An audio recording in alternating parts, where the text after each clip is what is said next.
Okay, today we're in section 6.5, discounts and markups. Okay, so this is a very relevant lesson because you will be exposed to this concept in the real world. All right, we've got a holiday coming up. It's something called Black Friday. Anybody ever shop with your parents or done your own Black Friday shopping? Okay, hold on. Hey, this is on the video. Please be quiet. Okay, what is appealing? Someone raise your hand. What is appealing about Black Friday? Hadley.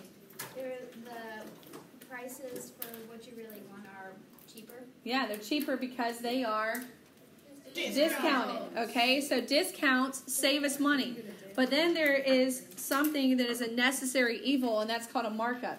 So actually on Black Friday, all right, a lot of times, and I know that this, might come as a shock, but a lot of times, these retailers will actually kind of like increase the price of the product and then deeply discount it, but it's not as discounted as it would be during other points of the year, okay?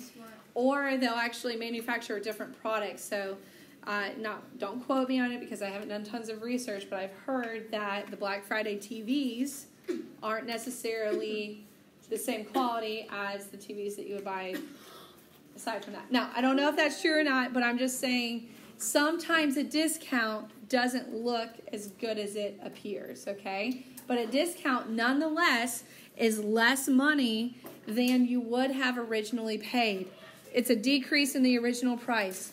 A markup is an increase in the original price. That's the only way for a business to actually stay in business. The price that they paid for the product is not the price that you pay. That's what we call retail price. So if I were to ask you what is the retail price, I mean what's the amount after a markup. If I said what is the sale price, that would be the price after a discount. Okay, so I'm actually going to write that in. Discount would be sale price. That's what you're looking for. It's going to kind of show up in your homework in that way. Markup would be something called a retail price.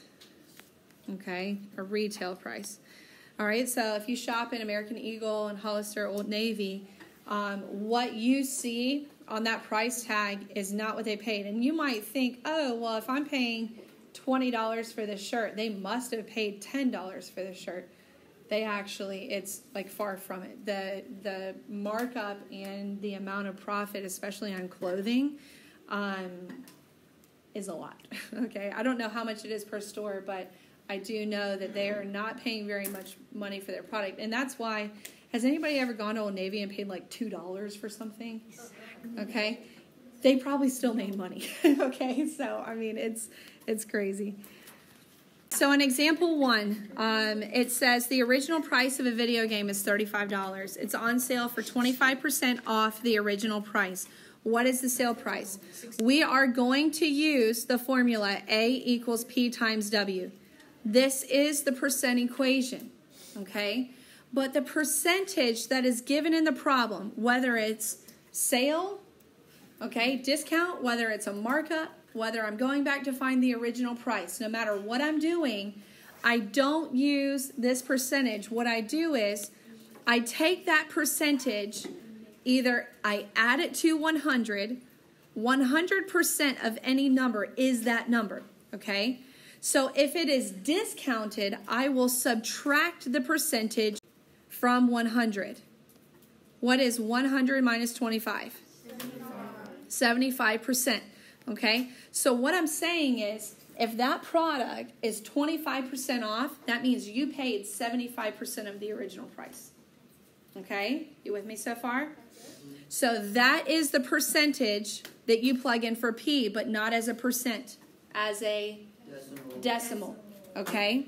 Now, here's another thing you need to know, and I probably should have written it on the slide before. A stands for the new price. The new price, or you could say the final price. W stands for the original price in every scenario, okay? So A is the new price and W is the original price. In this case, it's clearly telling me that 35 is which value, the new price or the original price? Original. It's original. That's how much the video game costs the store. So A equals 0.75 times 35. 0.75 times 35. And what is 0.75 times 35? A equals $26.25. Okay, and that's how much you paid on sale. So what we're doing is, with this 0.75, is we're factoring in the discount, and we're saying if it's discounted 25%, that means I paid 75% of the original product. So that's a discount. So now let's do a markup.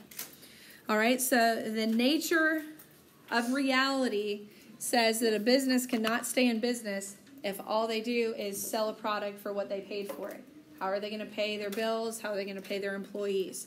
Okay? I don't think any of us have a problem with a business making a profit, right? We don't have a problem with that. They're putting in the hard work. They have access to the product at a reasonable price. But I expect not to pay a 200% markup, right?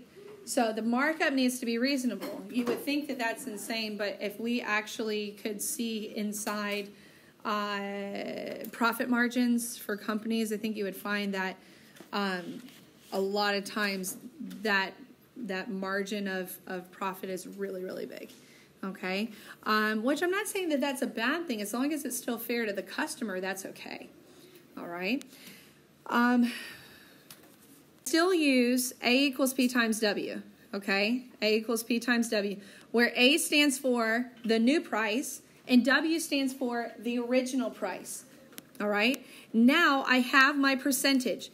60% is not what I plug in for P. It's a markup. The wholesale price of a surfboard is $150. A retail shop marks up the surfboard by 60%.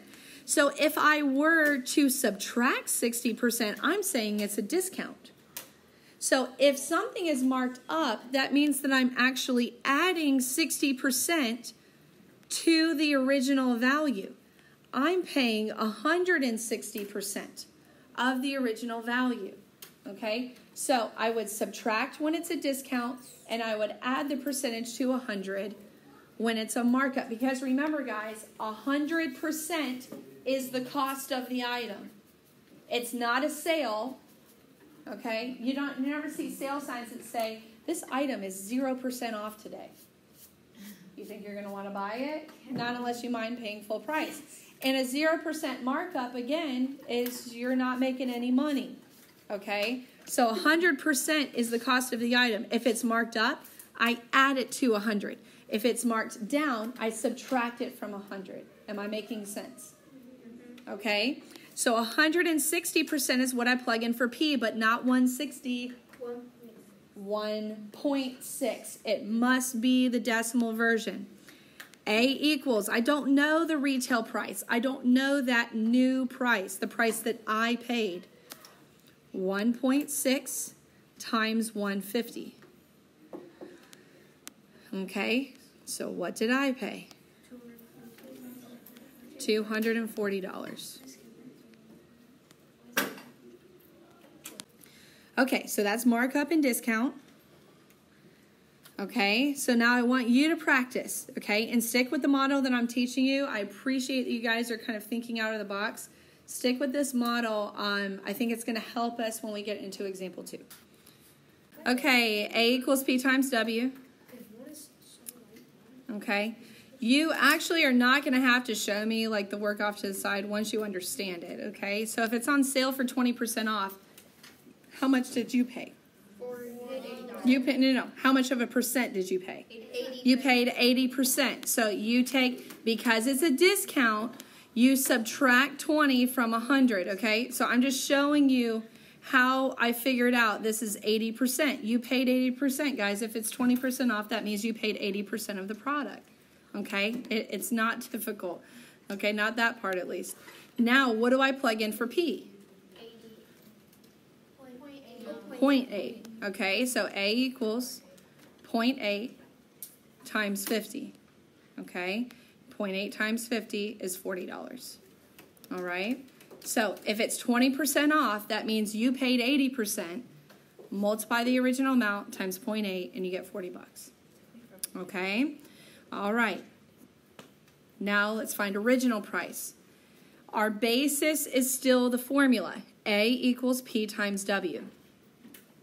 Okay? So here's where it gets a little confusing if we were trying to use a different method. When it says that baseball cleats are on sale for 40% off and the new price is $33, if I'm going by the model of, well, I take the value, okay, so do you guys remember in the skateboard example they were saying, well, why couldn't I just multiply 50 times 0.2? Well, if you're using that model, you're going to say 33 times 0.4, and that's not correct, okay? And that's where you're going to go wrong. If you use this model, that it's a discount, right? If they're on sale for 40% off, how much of a percent did you pay? Tell me. You paid 60%, okay? So the model is still the same, that you would start with the 100 as your baseline, and you would subtract 40, and you know you're paying 60%. Okay? You know you're paying 60%. So that goes in for P. That plugs in for P. So 60% as a decimal is what? 0.6. Okay, now here's where it's a little different. Remember, I told you A stands for the new price and W stands for the original price. It's asking you for the original price. So now 33 is actually what you paid. That's how much you paid on sale. 33 goes in for A equals 0.6 W. Okay? How did I get 0.6? I got it the same way that I got my percentages in the last example. If it's a discount, I subtract from 100. If it's a markup, I add it to 100. Divide both sides by 0.6. What do you get for the original amount? What do you get? $55. Okay. Does that answer make sense? Yes. Is it reasonable? Yes. Okay. So worst sale ever if my sale price is actually more than the original price. It's like, how did that happen, right? If it's supposed to be 40% off, but I actually paid more. Okay. So that would not make sense. But it does make sense that 55 was my original price and it went on sale and I ended up paying 33. That makes sense. Okay? So you can look at these problems and say, hey, you know, is it reasonable? Okay, so how are we doing on this part, knowing whether or not to add or subtract from 100? Are we doing okay? When it's a markup, do you add or subtract? You're going to add, okay? So if it's a markup by 50%, it'd be 150%.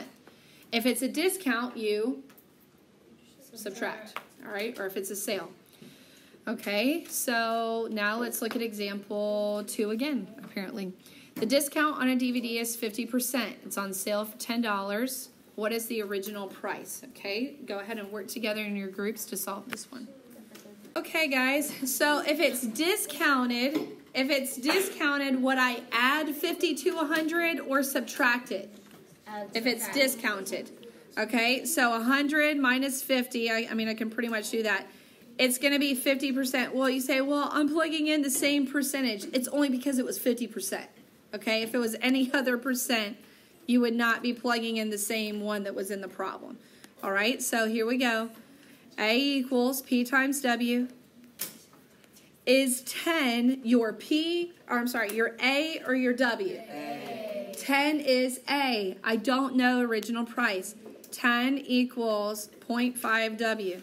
So, Ms. Kinder, you're like, this is making it so complicated. I know that 10 is 50% of what number? 20. Okay? Half off of $20. Could you walk up to a shoe rack and if it's $20 and they say 50% off, you know you cut it in half, right? Okay? So, obviously, this is one where mental math would be a reasonable method. However, I'm not putting a 50% on a quiz or a test. Okay, so you need to know the method. You should know me better than that, right? I know. No freebies for honors. Okay? Oh, a bonus? Yeah, that would be a bonus for you, wouldn't it? All right, example 3. Example 3. And again, guys, pretty much, listen, example 3 is usually our real life application, isn't it? But pretty much every scenario that I've given you in this lesson is a real life application. There's like no way around it, right? Sales, markups, discounts, percents, that's like everyday life. I mean, Amazon is kind of like my second best friend right now. I mean, holiday season, right? And I'm looking for those lightning deals, okay? So we're constantly shopping deals. A store pays $70 for a bicycle. So now it's a little more hidden what $70 is. Is it the final price, the new price, or is it the original price? Okay, we know the percentage, okay, but I also don't know, am I supposed to add that percent to 100 or subtract it? Or so there's some things I've got to figure out. A equals P times W. So let me start with this. Do I add 20 to 100 or subtract it? I need to add it, okay? So this is 120% is what I paid. Now my question is 70 my new price or the original price? Original. It is the original price. The store paid that amount, but then they marked it up. So what is their selling price? So the selling price, okay, that's the new amount, the final amount that gets paid. All right, so here we go. A equals P 1.2. I've got to make a profit times 70. 1.2 times 70. So A equals 1.2 times 70, $84. No, we're just working through it. All right. How do we do on that, guys? Good. Is anybody confused on why I'm adding? Yeah, I'm confused on why you're adding. Okay, because it's a markup. So when it's a markup, whatever the percentage is, I'm adding it to 100. Because remember, 100% of 70 is my break even. It's not on sale and it's not a markup. So 20% gets added to 100 when it's a markup. So Hadley, if I had said it was on sale, what would I have done instead of adding? I would have subtracted it, okay? So that's why I'm adding. Any other questions? Any other questions, Colin? Do we have to do it this formula? If you, for the new price, whenever you're solving for A, if you want to multiply 70 times 0.2 and then to add it, that's okay. When you're finding the original price, if you try to multiply it times a percent, it will not work. So I would rather teach you one method that works for all three than different methods for both, because it does get confusing and you forget, when am I supposed to subtract this from 100 or when am I supposed to add it, because the scenarios start to blend together, okay? What I did here, Colin, instead of doing it that way, I actually built in my addition into the decimal value, all right? You would have multiplied it by 0.2. I just multiplied it by 1.2, okay? So, but it's great questions. I love that you guys are thinking out of the box, okay? That'll be it for the lesson. I'm going to shut it down, and then I'll answer the rest of your questions.